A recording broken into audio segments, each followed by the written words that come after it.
Biografi Rufaidah binti Sa'ad. Rufaidah lahir di Madinah pada tahun 570 Masehi.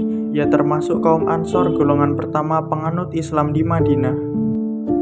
Dalam karya milik Muhammad Hamid, Suwarmin Hayat al-Syahbiyat, disebutkan nama Syahbiyah ini adalah Rufaidah binti Sa'ad Bani Aslam al-Khazraj. Namun, ia lebih dikenal dengan nama Rufaidah. Panggilan itu sendiri dinisbatkan kepada marganya Aslam, klan dari suku Khazraj di Madinah. Ia berasal dari kalangan para tabib. Ia memiliki seorang ayah yang bernama Sa'ad al-Aslami.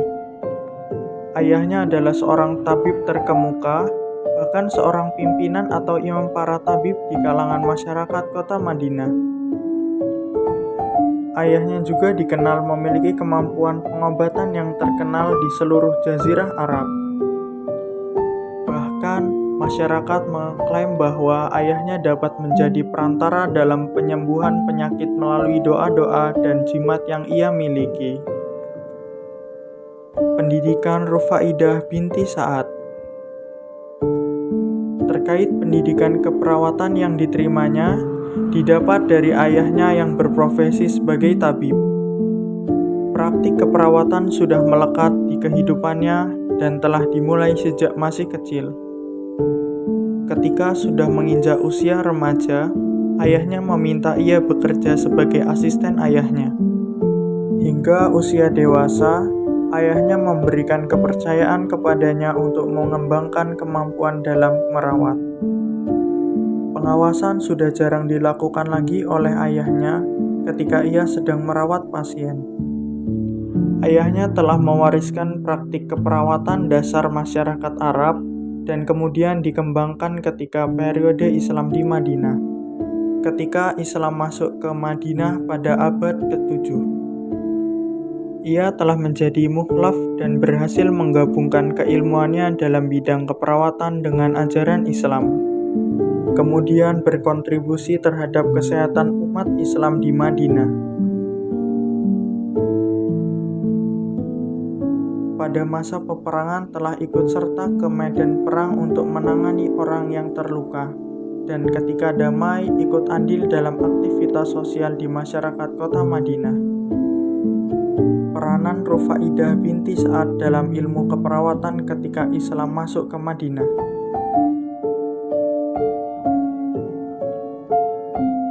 Perawat Islam pertama yang hidup di masa Nabi Muhammad SAW, Rufaidah binti Sa'ad telah dikisahkan sebagai dokter perempuan pertama dalam Islam oleh Ummah Faridah dalam karyanya yang berjudul 25 Perempuan Teladan, Para Istri, Putri dan Sahabat Perempuan Nabi SAW. Pembagian kerja antara perawat dengan dokter pada abad ke-7 tidak begitu dijabarkan. Keduanya menjadi biasa karena hampir melakukan hal yang sama. Akan tetapi, kisah Rufaidah yang berkaitan dengan perawat sangat mendominasi. Hal ini dijelaskan bahwa ia menjadi asisten selama ayahnya masih hidup dan belajar mengenai keperawatan dari ayahnya. Jika kita lihat peranan ia dengan konteks hari ini, peranan ia lebih mendekati kepada praktik keperawatan. Peranan Rufaidah binti Sa'ad setelah Islam masuk ke Madinah. Islam masuk ke Madinah sekitar tahun 622 Masehi atau 1 Hijriah, tepatnya pada 12 Rabiul Awal tahun ke-13 kenabian. Kabar mengenai adanya ajaran Islam sudah lama terdengar oleh masyarakat Madinah.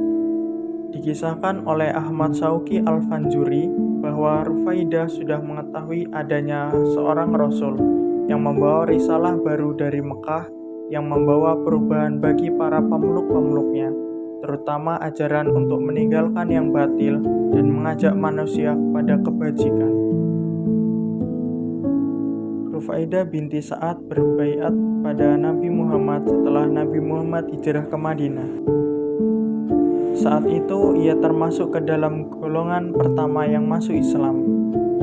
Ia mengambil peranan penting ketika Islam telah masuk ke kota Madinah. peranan ia terbagi menjadi 3, yakni peranan ia ketika sebelum peperangan Islam, dan pasca peperangan Islam. Sebelum peperangan Islam sekitar tahun 622 Masehi, Rufaidah merubah metode pengobatan yang diajarkan oleh ayahnya dengan menyesuaikan ajaran Islam. Perubahan itu terkait 2 hal.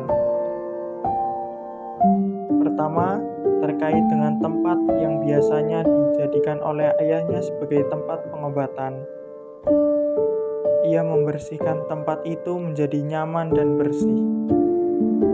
Tempat itu dulunya sangat kotor sehingga kenyamanan pasien tidak diperhatikan.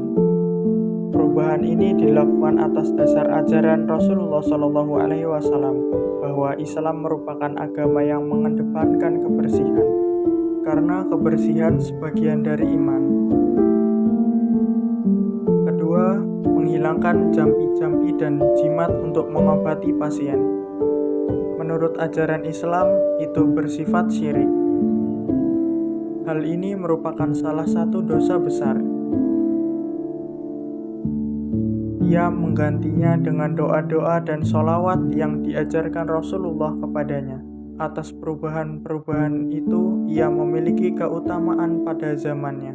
Ia melakukan pengobatan kepada setiap pasien-pasiennya selalu diiringi dengan dakwah tentang keutamaan Islam. Ia meminta kepada pasiennya yang sedang terkena penyakit untuk meminta perlindungan Allah atas apa yang telah dideritanya. Di tahun yang sama, ia juga telah mendirikan sekolah keperawatan pertama di dunia Islam, meskipun lokasinya tidak dapat dilaporkan. Ia memimpin dan sekaligus mendidik para wanita muslim di bidang keperawatan atas izin dari Rasulullah SAW. Maka dari itu, ia tidak hanya menghasilkan perawat, tetapi juga mengikuti perintah Nabi Muhammad untuk memajukan pendidikan bagi para gadis dan wanita muslim. Ia dipercayai sebagai pendiri sekolah perawat pertama bagi wanita, serta mendorong wanita untuk menjadi pribadi yang terdidik. Ia telah berhasil mengenalkan kesempatan baru kepada kaum wanita untuk berkarir dalam menyediakan perawatan dan pelayanan bagi masyarakat. Maka mereka terkenal dengan perawat pertama dalam periode Islam. Perawat wanita periode awal Islam dikenal sebagai Al-Asiyah, dari kata kerja asa, yang berarti menyembuhkan luka. Terjemahan bahasa Arab perawat saat ini Mama Rida.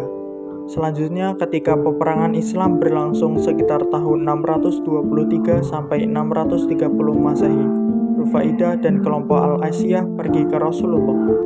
Mereka meminta izin pada beliau dengan mengatakan, "Oh utusan Allah, kami ingin pergi keluar bersama kamu untuk perang dan merawat yang terluka dengan menolong para muslim semampu kami." Rasulullah memberi mereka izin untuk pergi. Ia berada di garis belakang untuk membantu tentara Islam yang terluka akibat perang. Ia juga membawakan makanan dan minuman untuk semua mujahid yang berperang bersama dengan para wanita yang lainnya. Dalam menunjang penanganan tentara yang terluka, ia mendistribusikan makanan dan mendirikan rumah sakit lapangan untuk korban yang terluka. Pada masa damai, rumah sakit ini berdiri di samping Masjid Nabawi untuk memberikan pelayanan kesehatan kepada masyarakat. Seiringan berjalannya waktu, rumah sakit ini tetap menjadi contoh luar biasa dari layanan medis Islam. Dari kisah Rufaidah binti Sa'ad, kita bisa belajar banyak hal di tengah kondisi sekarang. Perempuan mempunyai sifat yang sabar dan lembut serta mempunyai welas kasih tinggi. Sebagai perempuan muslimah, kita seharusnya tidak membatasi mobilitas kita. Tidak menjadi alasan perempuan mempunyai fisik yang lemah lalu tidak mendapat posisi yang sama dengan laki-laki.